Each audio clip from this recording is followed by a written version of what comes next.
Feliz y bendecido día, aprendiendo un curso de milagros. El secreto de la verdadera oración es olvidarte de las cosas que crees necesitar. Pedir algo específico es igual que ver el pecado primero y luego perdonarlo. Del mismo modo, al orar pasas por alto tus necesidades específicas, tal como las ves, y las dejas en manos de Dios. Ahí se convierten en los regalos que le haces, pues le dicen que no antepondrás otros dioses a Él, ni que quieres otro amor que el suyo.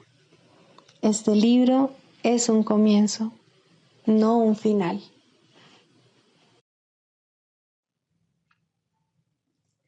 Del prefacio, que postula, párrafo 2. El mundo de la percepción, por otra parte, es el mundo del tiempo, de los cambios, de los comienzos y de los finales. Se basa en interpretaciones, no en hechos. Es un mundo de nacimientos y muertes, basado en nuestra creencia en la escasez, en la pérdida, en la separación y en la muerte. Es un mundo que aprendemos en vez de algo que se nos da.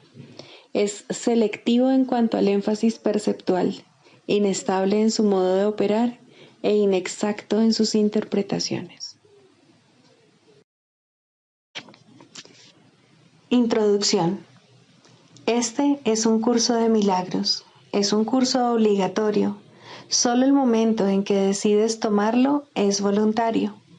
Tener libre albedrío no quiere decir que tú mismo puedas establecer el plan de estudios. Significa únicamente que puedes elegir lo que quieres aprender en cualquier momento dado. Este curso no pretende enseñar el significado del amor, pues eso está más allá de lo que se puede enseñar. Pretende, no obstante, despejar los obstáculos que impiden experimentar la presencia del amor, el cual es tu herencia natural. Lo opuesto al amor es el miedo, pero aquello que todo lo abarca no puede tener opuestos. Este curso puede, por lo tanto, resumirse muy simplemente de la siguiente manera. Nada real puede ser amenazado. Nada irreal existe. En esto radica la paz de Dios.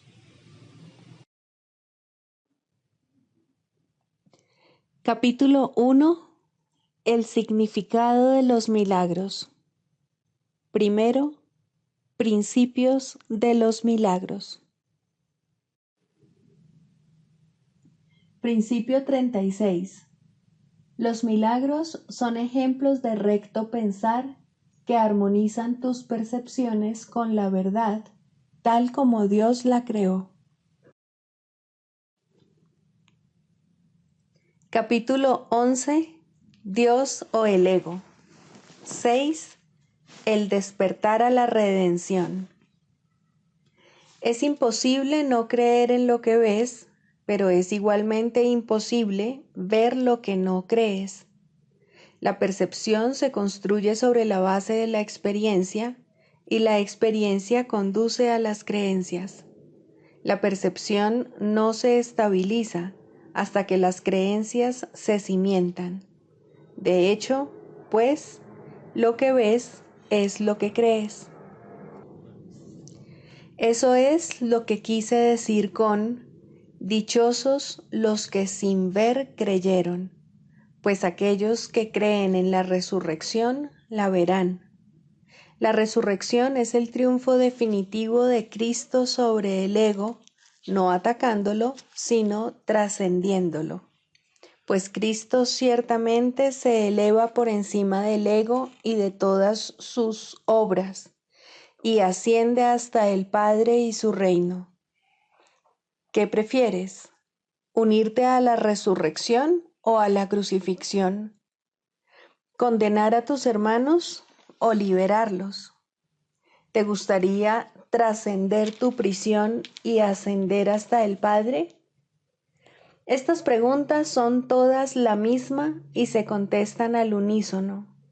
Ha habido mucha confusión con respecto a lo que significa la percepción, debido a que la palabra se usa con el significado de conciencia y también con el de interpretación de la conciencia.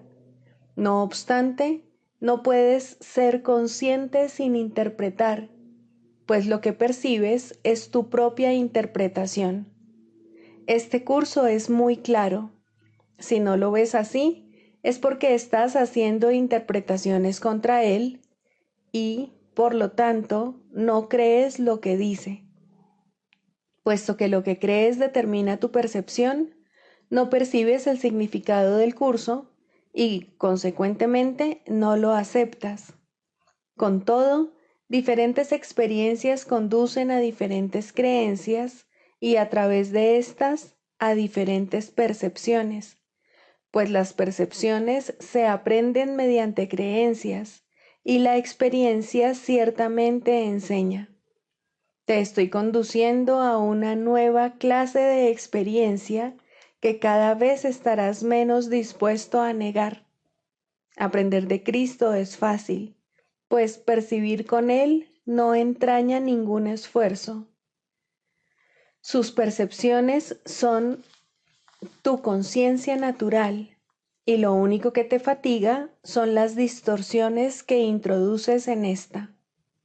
Deja que sea el Cristo en ti quien interprete por ti y no trates de limitar lo que ves con creencias pueriles indignas del Hijo de Dios, pues hasta que Cristo no sea aceptado completamente, el Hijo de Dios se considerará a sí mismo huérfano. Yo soy tu resurrección y tu vida. Vives en mí porque vives en Dios, y todos tus hermanos viven en ti, tal como tú vives en cada uno de ellos. ¿Cómo ibas a poder, entonces, percibir indignidad en un hermano sin percibirla en ti mismo? ¿Y cómo ibas a poder percibirla en ti mismo sin percibirla en Dios? Cree en la resurrección, porque ésta ya se ha consumado y se ha consumado en ti.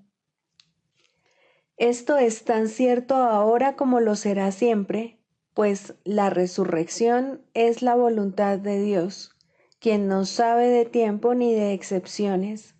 Pero no hagas excepciones, o, de lo contrario, no percibirás lo que se ha consumado para ti, pues ascendemos hasta el Padre juntos, como fue en un principio, como es ahora y como será siempre, pues esa es la naturaleza del Hijo de Dios, tal como su Padre lo creó. No subestimes el poder de la devoción del Hijo de Dios, ni el poder que el Dios al que venera ejerce sobre él, pues el Hijo de Dios se postra ante el altar de su Dios, tanto si es el Dios que él inventó, como si es el Dios que lo creó a él. Por eso es por lo que su esclavitud es tan total como su libertad, pues obedecerá únicamente al Dios que acepte. El Dios de la crucifixión exige que Él crucifique y sus devotos le obedecen. Se crucifican a sí mismos en su nombre, creyendo que el poder del Hijo de Dios emana del sacrificio y del dolor. El Dios de la resurrección no exige nada, pues no es su voluntad quitarte nada. No exige obediencia, pues la obediencia implica sumisión. Lo único que quiere es que te des cuenta de cuál es tu voluntad y que la hagas, no con un espíritu de sacrificio y sumisión, sino con la alegría de la libertad. La resurrección no puede sino atraerte irresistiblemente a que le ofrezcas tu lealtad con agrado, porque es el símbolo de la dicha. Su irresistible poder reside en el hecho de que representa lo que tú quieres ser. La libertad de abandonar todo aquello que te hiere, te humilla y te atemoriza no se te puede imponer, pero se te puede ofrecer a través de la gracia de Dios, y tú puedes aceptarla mediante su gracia, pues Dios es misericordioso con su Hijo y lo acepta sin reservas como suyo. ¿Quién es, entonces, tuyo? El Padre te ha dado todo lo que es suyo y Él mismo es tuyo junto con todos tus hermanos. Protégelos en su resurrección, pues de lo contrario no despertarás en Dios, rodeado de la seguridad de lo que es tuyo para siempre. No hallarás paz hasta que hayas extraído los clavos de las manos del Hijo de Dios y hayas sacado la última espina de su frente. El amor de Dios rodea a su Hijo, a quien el Dios de la crucifixión condena. No enseñes que mi muerte fue en vano. Enseña más bien que no morí, demostrando que vivo en ti. Pues poner fin a la crucifixión del Hijo de Dios es la tarea de la redención, en la cual todo el mundo juega un papel igualmente importante. Dios no juzga a su inocente Hijo, habiéndose dado a sí mismo a Él, ¿cómo iba a poder juzgarlo? Te has crucificado a ti mismo y te has puesto una corona de espinas sobre la cabeza. Aún así, no puedes crucificar al Hijo de Dios, pues la voluntad de Dios no puede morir. Su Hijo ha sido redimido de su propia crucifixión, y tú no puedes condenar a muerte a quien Dios ha dado vida eterna. El sueño de la crucifixión aún descansa pesadamente sobre tus hijos, pero lo que ves en sueños no es la realidad. Mientras sigas percibiendo al Hijo de Dios como crucificado, es que estás dormido. Y mientras creas que puedes crucificarle, estarás simplemente teniendo pesadillas. Tú, que estás comenzando a despertar, todavía eres consciente de tus sueños y aún no los has olvidado. Te olvidarás de ellos y cobrarás conciencia de Cristo cuando otros despierten para compartir contigo tu redención. Despertarás a tu propia llamada, pues la llamada a despertar se encuentra dentro de ti. Si vivo en ti, tú estás despierto. No obstante, tienes que ver las obras que llevo a cabo a través de ti, o, de lo contrario, no percibirás que las he llevado a cabo en ti. No pongas límites a lo que crees que puedo hacer a través de ti, o no aceptarás lo que puedo hacer por ti. Esto, no obstante, ya ha tenido lugar, y a menos que des todo lo que has recibido, no sabrás que tu Redentor vive y que has despertado con Él. La redención se reconoce únicamente compartiéndola. El Hijo de Dios está a salvo. Lleva únicamente esta conciencia a la filiación y tu papel en la redención será tan importante como el mío. Pues tu papel tiene que ser como el mío si lo aprendes de mí. Si crees que el tuyo está limitado, no haces sino limitar el mío. No hay grados de dificultad en los milagros, porque todos los hijos de Dios tienen el mismo valor, y su igualdad es su unicidad. Todo el poder de Dios reside en cada una de sus partes por igual, y nada que contradiga su voluntad es grande o pequeño. Lo que no existe no tiene tamaño ni medida. Para Dios todo es posible, y a Cristo le es dado ser como el Padre. Libro de ejercicios, lección 208. No soy un cuerpo, soy libre, pues aún soy tal como Dios me creó. La paz de Dios refulge en mí ahora. Permaneceré muy quedo y dejaré que la tierra se aquiete junto conmigo. Y en esa quietud hallaremos la paz de Dios. Está dentro de mi corazón, el cual da testimonio de Dios mismo.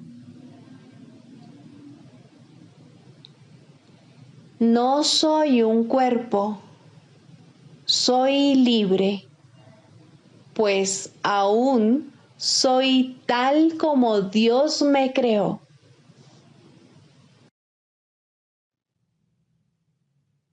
Del Manual para el Maestro, pregunta 4. ¿Cuáles son las características de los maestros de Dios? 7. Generosidad. La palabra generosidad tiene un significado especial para el Maestro de Dios. No es el significado usual de la palabra. De hecho, es un significado que tiene que aprenderse, y aprenderse muy bien. Al igual que todos los demás atributos de los maestros de Dios, esta se basa, a fin de cuentas, en la confianza, puesto que sin confianza nadie puede ser generoso en el verdadero sentido de la palabra. Para el mundo, generosidad significa dar en el sentido de perder. Para los maestros de Dios, generosidad significa dar en el sentido de conservar. Se ha hecho hincapié en esta idea a lo largo del texto, así como en el libro de ejercicios, pero tal vez sea más extraña para el pensamiento del mundo que muchas de las otras ideas de nuestro programa de estudios. Lo que la hace más extraña es el hecho de que es obviamente lo opuesto a la manera de pensar del mundo. De la manera más clara posible y en el más simple de los niveles, la palabra significa exactamente lo opuesto para los maestros de Dios que para el mundo. El maestro de Dios es generoso en interés propio, pero no nos referimos aquí al interés propio del ser del que el mundo habla. El maestro de Dios no quiere nada que él no pueda dar, pues se da cuenta de que, por definición, ello no tendría ningún valor para él. ¿Para qué lo iba a querer? Solo podría perder por su causa, no podría ganar nada. Por lo tanto, no busca nada que sea solo para él, ya que eso sería la garantía de que lo perdería. No quiere sufrir, porque entonces iba a querer buscarse dolor, pero sí quiere conservar todas las cosas que son de Dios y que, por ende, son para su Hijo. Esas son las cosas que le pertenecen. Esas sí que las puede dar con verdadera generosidad, conservándolas de este modo para sí mismo eternamente.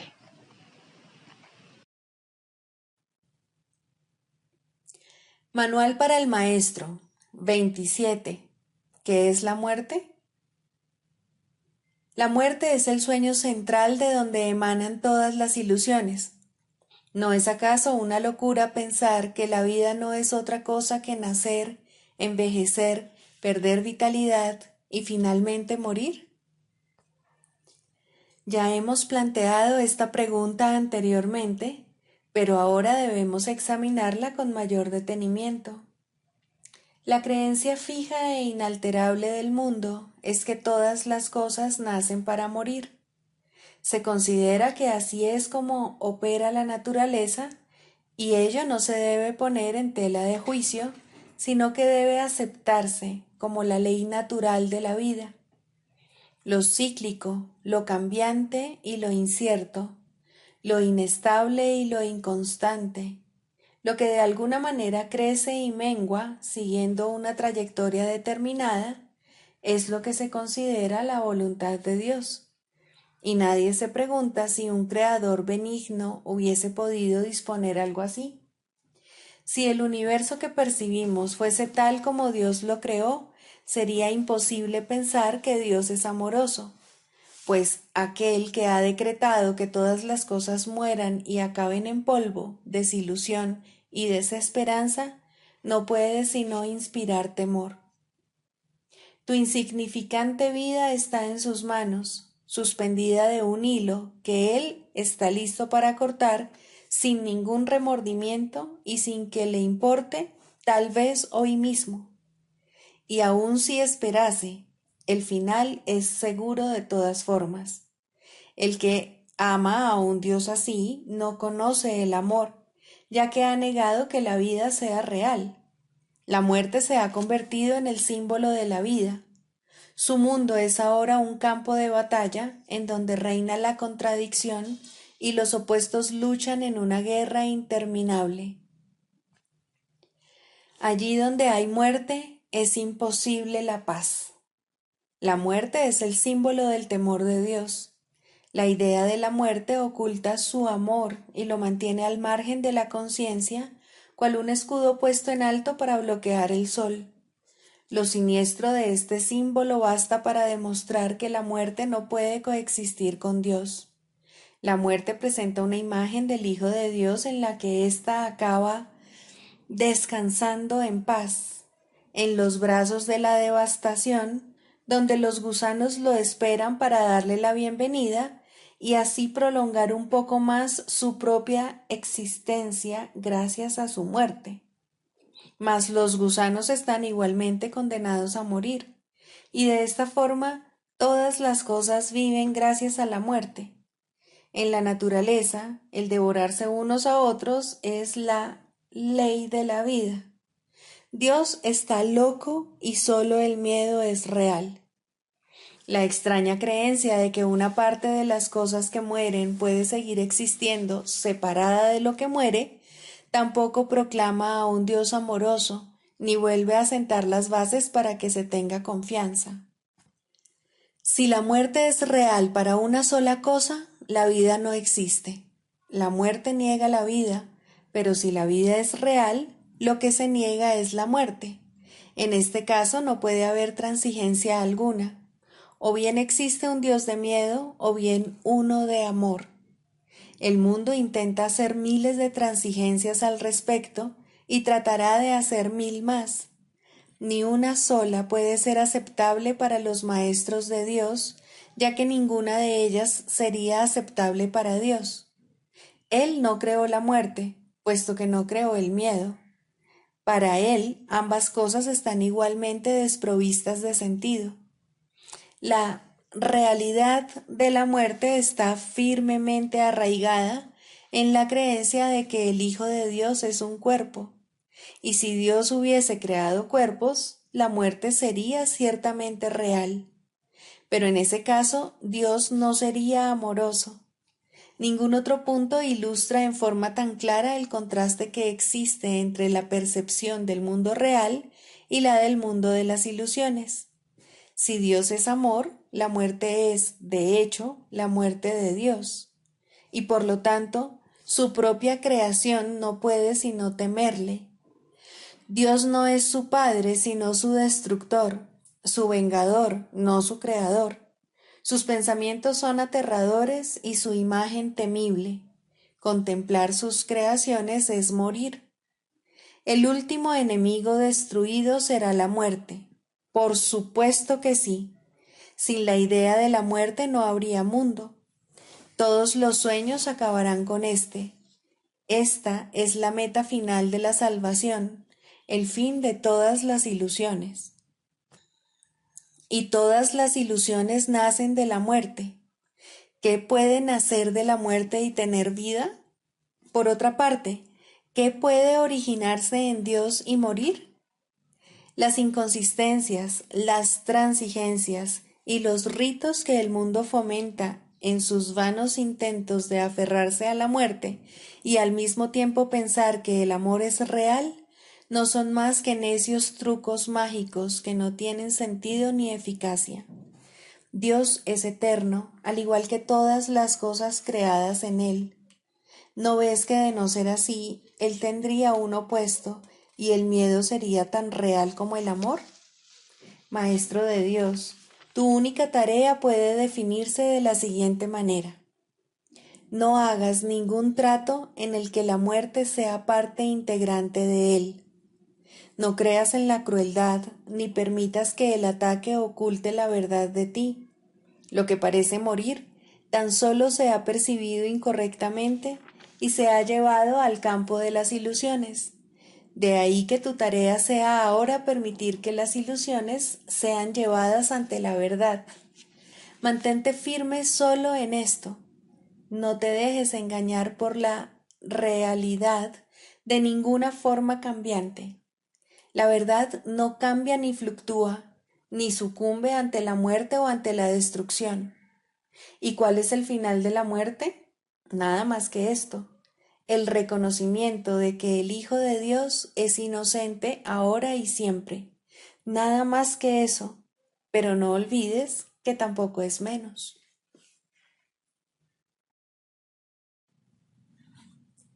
Manual para el maestro. Clarificación de términos. 6. El Espíritu Santo. Jesús es la manifestación del Espíritu Santo, a quien él invocó para que descendiese sobre la tierra después de su ascensión al cielo, es decir, después de haberse identificado completamente con el Cristo, el Hijo de Dios tal como él lo creó. Al ser el Espíritu Santo una creación del único Creador, y al crear junto con él y a su semejanza o espíritu, es eterno y nunca ha cambiado. Fue invocado para que descendiese sobre la tierra, en el sentido de que entonces se hizo posible aceptarle y escuchar su voz. Su voz es la voz de Dios y, por lo tanto, ha adquirido forma. Dicha forma no es su realidad, la cual solo Dios conoce junto con Cristo, su verdadero Hijo, quien es parte de él. Al Espíritu Santo se le describe a lo largo del curso como aquel que nos ofrece la respuesta a la separación y nos trae el plan de la expiación, al asignarnos el papel especial que nos corresponde desempeñar en dicho plan y mostrarnos exactamente en qué consiste. Él ha designado a Jesús como el líder para llevar a cabo su plan, ya que Jesús fue el primero en desempeñar perfectamente su papel. Se le ha dado pleno poder en el cielo y en la tierra, y lo compartirá contigo cuando tú hayas desempeñado el tuyo. El principio de la expiación le fue dado al Espíritu Santo mucho antes de que Jesús lo pusiese en marcha. Al Espíritu Santo se le describe como el último vínculo de comunicación que queda entre Dios y sus hijos separados. A fin de llevar a cabo esta función especial, Él ha asumido una doble función. Goza de conocimiento porque es parte de Dios, percibe porque fue enviado para salvar a la humanidad. Él es el gran principio corrector, el portador de la verdadera percepción, el poder intrínseco de la visión de Cristo. Él es la luz en la que se percibe el mundo perdonado, en el que solamente puede verse la faz de Cristo. Él nunca se olvida del Creador ni de su creación. Él nunca se olvida del Hijo de Dios. Él nunca se olvida de ti. Te brinda el amor de tu Padre en un eterno resplandor que nunca será extinguido, porque Dios mismo lo depositó ahí. El Espíritu Santo mora en la parte de tu mente, que es parte de la mente de Cristo. Él representa a tu ser y a tu Creador, quienes son uno. Habla por Dios y también por ti, ya que está unido a ambos. Por consiguiente, Él es la prueba de que ambos son uno solo. El Espíritu Santo parece ser una voz, pues de esa forma es como te comunica la palabra de Dios. Parece ser un guía por tierras lejanas, pues esa es la clase de ayuda que necesitas. Y también parece ser cualquier cosa que satisfaga las necesidades que creas tener. Pero Él no se engaña cuando te percibes a ti mismo atrapado por necesidades que no tienes. De ellas es de las que quiere liberarte.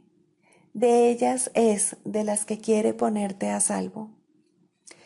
Tú eres su manifestación en este mundo.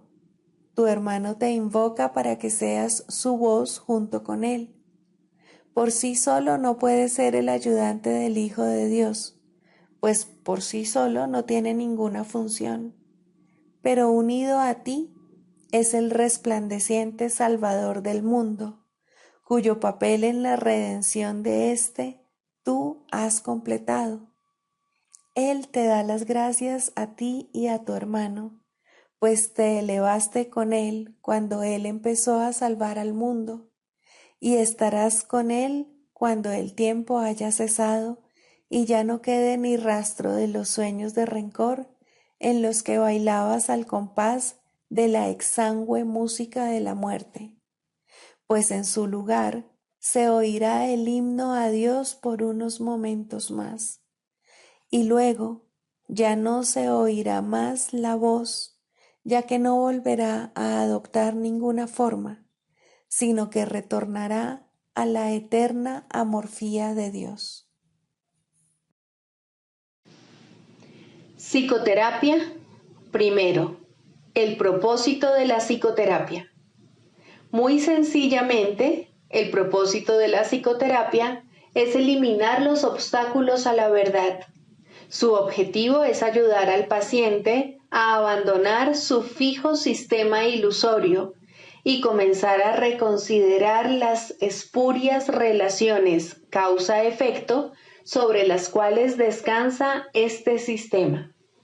Nadie en este mundo se escapa del miedo, pero todo el mundo puede reconsiderar sus causas y aprender a evaluarlas correctamente. Dios ha dado a todo el mundo un maestro cuya sabiduría y ayuda sobrepasan ampliamente cualesquiera contribuciones que un terapeuta terrenal pueda proveer. Sin embargo, hay momentos y situaciones en las cuales una relación terrenal paciente-psicoterapeuta se convierte en la manera a través de la cual él ofrece sus más grandes regalos a ambos. ¿Qué mejor propósito podría una relación tener que el de invitar al Espíritu Santo a entrar en ella y dar su propio gran regalo de regocijo? ¿Qué más alta meta podría haber para cualquiera que la de aprender a invocar a Dios y escuchar su respuesta? ¿Y qué objetivo más trascendente puede haber que el de evocar el camino, la verdad y la vida y recordar a Dios? Ayudar en esto es el propósito correcto de la psicoterapia. ¿Podría algo ser más santo? Pues la psicoterapia, entendida correctamente, enseña el perdón y ayuda al paciente a reconocerlo y a aceptarlo.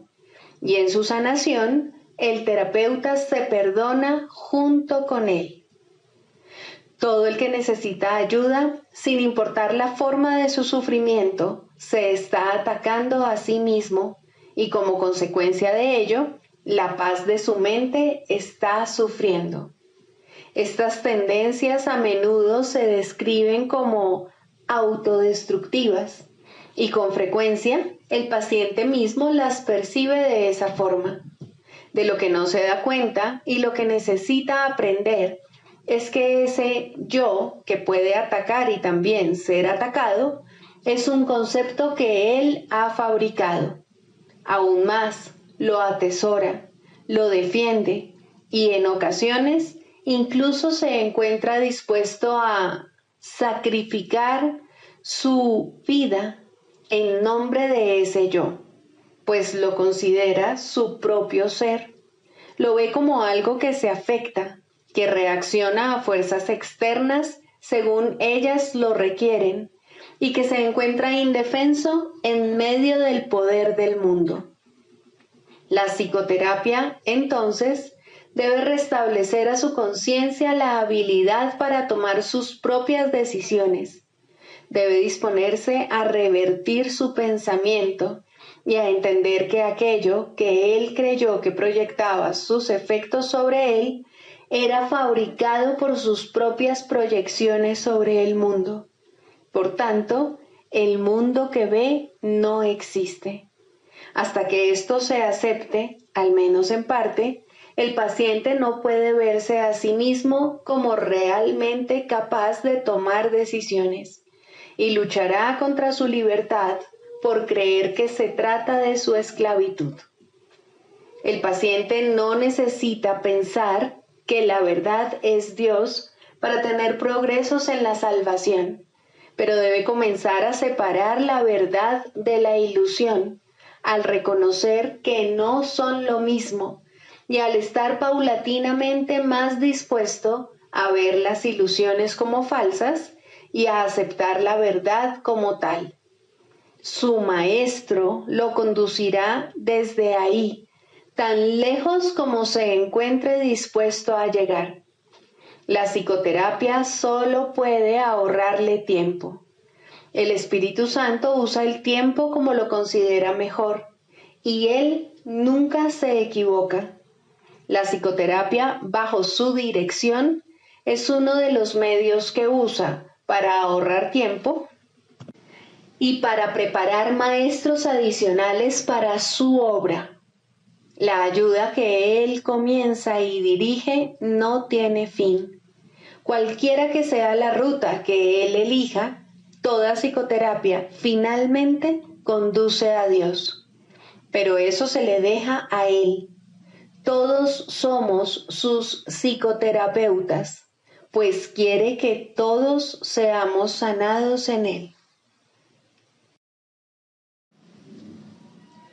El canto de la oración. Segundo, la escalera de la oración. La oración no tiene principio ni fin, es parte de la vida, pero sí cambia de forma y crece a medida que uno va aprendiendo hasta que alcanza su estado amorfo y se funde en una comunicación total con Dios. En su aspecto peticionario, no necesita apelar a Dios, que de hecho rara vez se hace, y ni siquiera entraña creencia alguna en Él. En estos niveles, la oración es un simple desear que surge de un sentido de carencia y escasez. Estas formas de oración o de pedir desde la necesidad siempre entrañan un sentimiento de debilidad e insuficiencia. Nadie, pues, que esté seguro de su identidad, podría orar de esta manera. Pero no es menos cierto que nadie que no tenga certeza sobre su identidad puede evitar hacerlo. La oración es tan continua como la vida. Todo el mundo ora sin cesar. Pide y ya has recibido, pues has determinado qué es lo que quieres. Es posible, asimismo, alcanzar una forma más elevada de pedir desde la necesidad, puesto que en este mundo la oración es reparadora y, por lo tanto, entraña niveles de aprendizaje. En este caso, la petición puede ser dirigida a Dios con verdadera fe, pero aún sin comprensión. Por lo general, se ha alcanzado un vago y con frecuencia inestable sentido de identificación con Él, pero tiende a estar desenfocado por un sentimiento de pecado profundamente arraigado. En este nivel es posible que se sigan pidiendo cosas mundanas en variedad de formas, como también es posible pedir dones tales como la bondad o la honestidad y, en particular, perdón para las muchas fuentes de culpa que inevitablemente yacen bajo cualquier oración procedente de la necesidad. Sin culpa no hay escasez. Quien está libre de pecado no tiene necesidades. En este nivel surge también esa curiosa contradicción de términos conocida como orar por nuestros enemigos. La contradicción no se encuentra en las palabras mismas, sino más bien en la manera en que usualmente se interpretan. Mientras creas tener enemigos, habrás limitado tu oración a las leyes del mundo y habrás limitado también tu capacidad para recibir y para aceptar a esos mismos estrechos márgenes. Sin embargo, si tienes enemigos, tienes necesidad de oración y una gran necesidad, por cierto. Entonces, ¿qué significa realmente la frase? Significa que debes orar por ti para que no busques aprisionar a Cristo y así perder el reconocimiento de tu propia identidad. No traiciones a nadie o te traicionarás a ti mismo. Un enemigo es el símbolo de un Cristo prisionero. ¿Y quién podría ser él sino tú mismo? Orar por los enemigos se convierte de este modo en una manera de orar por tu propia libertad. Ahora ha dejado de ser una contradicción. Se ha convertido en una declaración de la unidad de Cristo y el reconocimiento de su impecabilidad. Ahora se ha vuelto santa, pues reconoce al Hijo de Dios tal como fue creado. Nunca olvides que la oración, en cualquiera de sus niveles, es siempre para uno mismo. Si te unes a alguien en oración, lo haces parte de ti. El enemigo eres tú, al igual que eres el Cristo. Por ello, antes de hacerse santa, la oración es una elección. Tú no eliges por otro, solo puedes elegir por ti mismo. Ora verdaderamente por tus enemigos, pues en esto radica tu propia salvación. Perdónalos por tus pecados y serás realmente perdonado. La oración es una escalera que llega hasta el cielo. En lo alto se produce una transformación muy similar a la tuya, pues la oración es parte de ti. Las cosas de la tierra se dejan atrás y ya no se recuerdan más. No se hacen peticiones, puesto que nada falta. Se reconoce plenamente que la identidad en Cristo es algo eterno, incorruptible y más allá de todo cambio. La luz ha dejado de titilar y nunca se apagará. Ahora, sin necesidades de ninguna clase y revestida por siempre de la pura impecabilidad que es el regalo de Dios para ti, su Hijo, la oración puede convertirse otra vez en aquello para lo que se concibió, pues ahora se eleva cual canto de gratitud a tu Creador, sin palabras, pensamientos o vanos deseos, y sin necesidad de nada en absoluto. De este modo se extiende como estaba destinada a hacerlo, y por esta ofrenda Dios mismo da las gracias. Dios es la meta de toda oración, lo cual la hace eterna en vez de temporal. No tiene comienzo, pues la meta no ha cambiado jamás. La oración, en las formas que adopta inicialmente, es una ilusión, ya que no se necesita escalera alguna para llegar hasta aquello de lo que uno nunca se alejó. No obstante, la oración forma parte del perdón, mientras éste, que de por sí es una ilusión, continúe sin lograrse. La oración estará ligada al aprendizaje hasta que el objetivo del aprendizaje se haya alcanzado, y entonces todas las cosas se transformarán al unísono y retornarán libres de toda mancha a la mente de Dios. Al encontrarse más allá de lo que se puede aprender, Este estado es indescriptible. Es necesario, no obstante, entender las etapas por las que hay que pasar para su obtención, si la paz ha de ser restaurada en el Hijo de Dios, quien vive ahora en la ilusión de la muerte y el temor de Dios. Sigamos a Jesús haciendo del perdón algo tan natural como respirar y algo tan vital como el aire. Amén.